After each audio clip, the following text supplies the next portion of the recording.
अरे राजेश बेटा, जरा 3,000 रुपये देना तो। बिमला जी अपना दुपट्टा सही करते हुए बोली। क्या हुआ मम्मी, कहीं जा रही हो क्या आप? राजेश ने पूछा। हाँ बेटा, अभी अभी तेरी मौसी का फ़ोन आया था। मौसा जी को हॉस्पिटल में एडमिट किया है। उनकी तबीयत अचानक बिगड़ गई है। वह वहाँ बिल्कुल अकेली है। उसने मुझे वहाँ बुलाया है, साथ ही कुछ जरूरी सामान लेकर आने के लिए कहा है। हालांकि सामान तो 500-600 रुपये का ही है, पर वहाँ मुझे पैसों की ज़रूरत पड़ गई तो इसलिए एक्स्ट्रा पैसे मांग रही हूँ।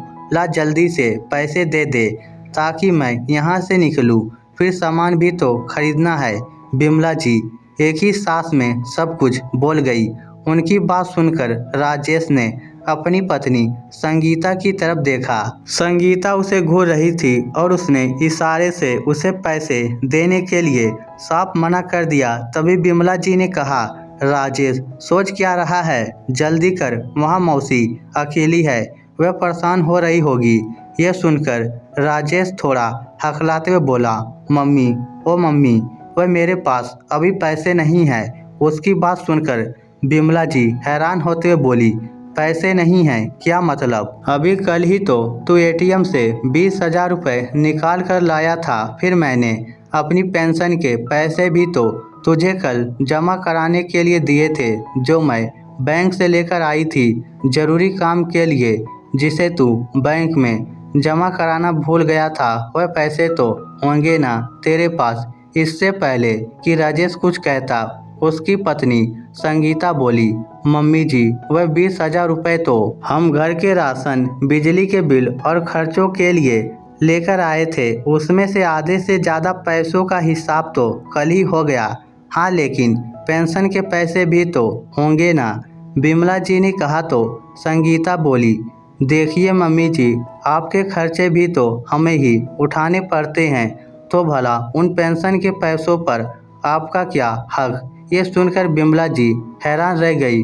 फिर अचानक कुछ सोचते हुए उन्होंने राजेश की तरफ देखा और कहा, राजेश, मेरे पेंशन के पैसे बैंक में ही जमा हो रहे हैं ना?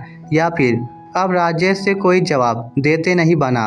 वह नज़रें नीचे किए चुपचाप बैठा रहा। बिमला जी को समझते देर नहीं लगी कि उनके पेंशन के पैसे कोई बैंक में जमा नहीं होते, बल्कि ये लोग अपने पास ही रख लेते हैं।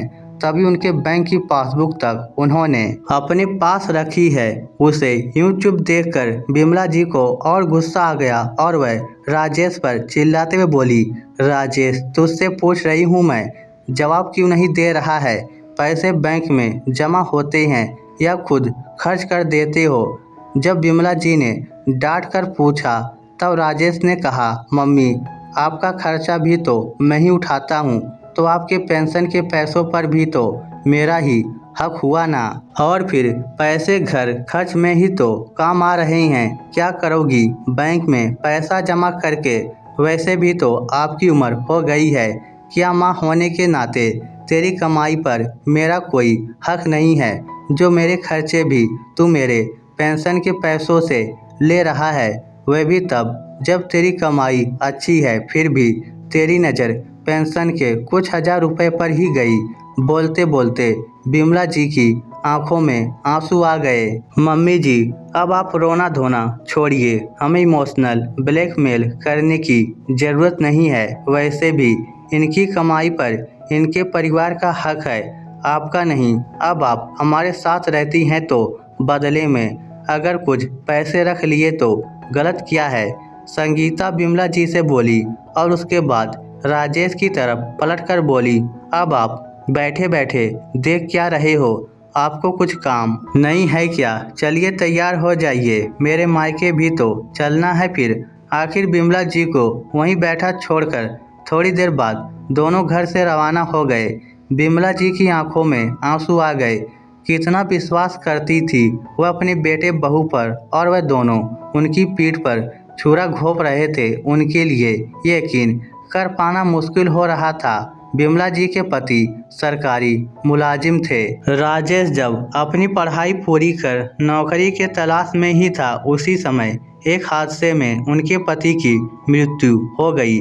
बिमला जी भी पढ़ी लिखी थी, पर खुद नौकरी करने की जगह उन्होंने राजेश को अनुकंपा नौकरी दिलवा दी। वैसे भी आज के ज़माने में सरकारी नौकरी मिलना बहुत मुश्किल बात है। साथ ही बिमला जी को विधवा पेंशन भी मिलती थी।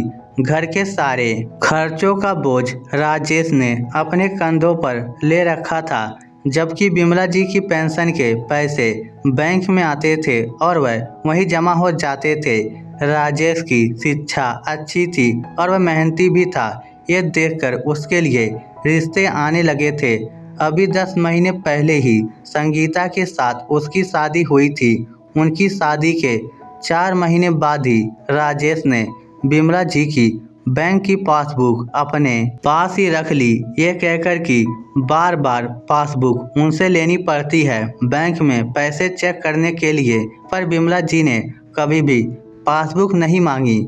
उन्हें अपने बेटे बहू दोनों पर बहुत भरोसा था, लेकिन इस भरोसे का ये अंत होगा ये उन्हें उम्मीद नहीं थी।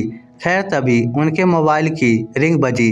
देखा तो उनकी बहन का फ़ोन था। उससे बात कर बिमला जी पड़ोस में रहने वाली अपनी सहेली चंचल जी के यहाँ गई और कुछ पैसे उधार लेकर अपनी बहन के पास हॉस्पिटल सामान लेकर पहुंची। घर की चाबी वह चंचल जी को ही दे आई थी। शाम को जब घर वापस लौटी तब तक बेटे बहू दोनों आ चुके थे। उनके घर में घुसते ही राजेश ने पूछा, मम्मी कहाँ गई थी आप? तुम्हारी मौसी के पास गई थी, उसे मेरी ज़रूरत थी पर पैसे तो नहीं थे आपके पास, फिर ऐसे कैसे चली गई आप? संगीता ने बीच में आते हुए कहा, चंचल से कुछ पैसे उधार लेकर गई थी, मैं उसे पैसे लौटा दूंगी, पर उससे पहले तुम लोग मेरी पासबुक मुझे दे दो। बिमला जी ने दृढ़ होते हुए कहा, अरे वाह, एक तो हमसे पूछे बगैर आप चंचल आंटी से पैसे उधार लेकर चली गई और ऊपर से पासबुक भी मांग रही हो। कुछ नहीं देने वाले हम आपको। चुपचाप पड़े रहिए घर में, आइंदा हमसे पूछे बगैर घर के बाहर कदम भी मत रखना, संगीता चिल्लाते हुए बोली।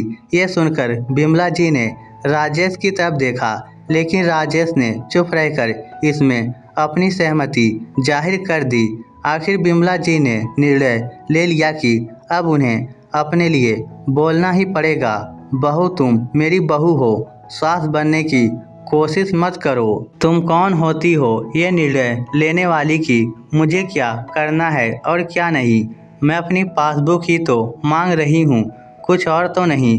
1 मिनट मम्मी जी, आप अपने छोटे छोटे खर्चों के लिए भी हम पर निर्भर हो, हम आप पर निर्भर नहीं हैं। यदि आज हम आपके खर्च करने से इनकार कर दे या आपको घर से निकाल दे तो आपके पास कोई दूसरा सहारा भी नहीं है।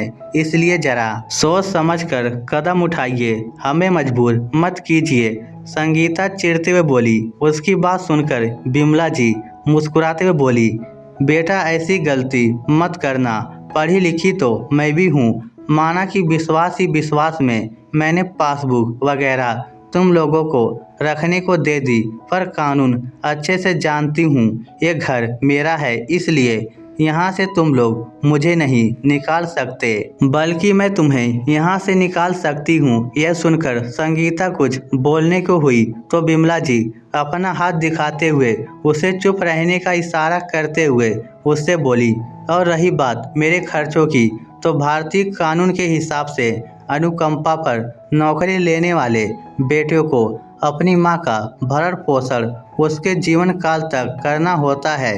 यदि उसने देखभाल करने से इनकार किया तो उसे अपनी सैलरी का एक हिस्सा अपनी मां को गुजारा करने के लिए हर माह देना होगा।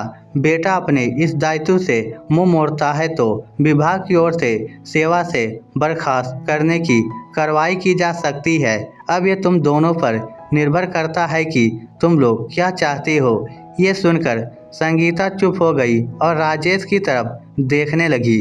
राजेश के माथे पर पसीने की बूंदें चमकने लगी। ये देखकर बिमला जी ने कहा, बेटा मैं तुम्हारी माँ हूँ, तुम लोगों को घर से नहीं निकाल रही हूँ, वरना ऐसी हरकत करने के बाद तो तुम लोगों का इस घर में रुकना बनता ही नहीं है। लेकिन हाँ, अब तुम पर आंख बंद कर विश्वास भी नहीं कर सकती, इसलिए मेरी पासबुक भी मुझे दे दो। अपने अकाउंट को मैं खुद हैंडल कर सकती हूँ और अगर मेरे खर्च करने में तुम्हें ऐतराज है तो हर महीने एक फिक्स अमाउंट मुझे खर्चे के तौर पर दे दिया करो। और ये बात अच्छे से याद रखना कि मैं आज के ज़माने की माँ हूँ। अगर अपने बच्चों पर विश्वास करना जानती हूँ तो गलती करने पर उन्हें सज़ा देना भी जानती हूँ। बिमला जी की बात सुनकर दोनों से कुछ कहते नहीं बना। दोनों को समझ में आ गया कि माँ रोने धोने वालों में से नहीं है। आखिर राजेश ने बिमला जी की पासबुक उन्हें वापस दे दी। बिमला जी ने बैंक में लॉकर लेकर घर के पेपर्स और अपने गहने उसी में रखवा दिए। लेकिन अब वह अपने बेटे बहू पर आंख मूंद कर विश्वास बिल्कुल नहीं करती थी। अपने सब निर्णय वह खुद लेती थी, लेकिन बहू बेटे भी अब ज़्यादा कुछ नहीं कहते थे। जानते थे कि अगर नौकरी चली गई तो आज के ज़माने में सरकारी नौकरी मिलना मुश्किल है। इस स्टोरी को लेकर आपकी क्या राय है, नीचे कमेंट करके हमें ज़रूर बताइएगा। धन्यवाद।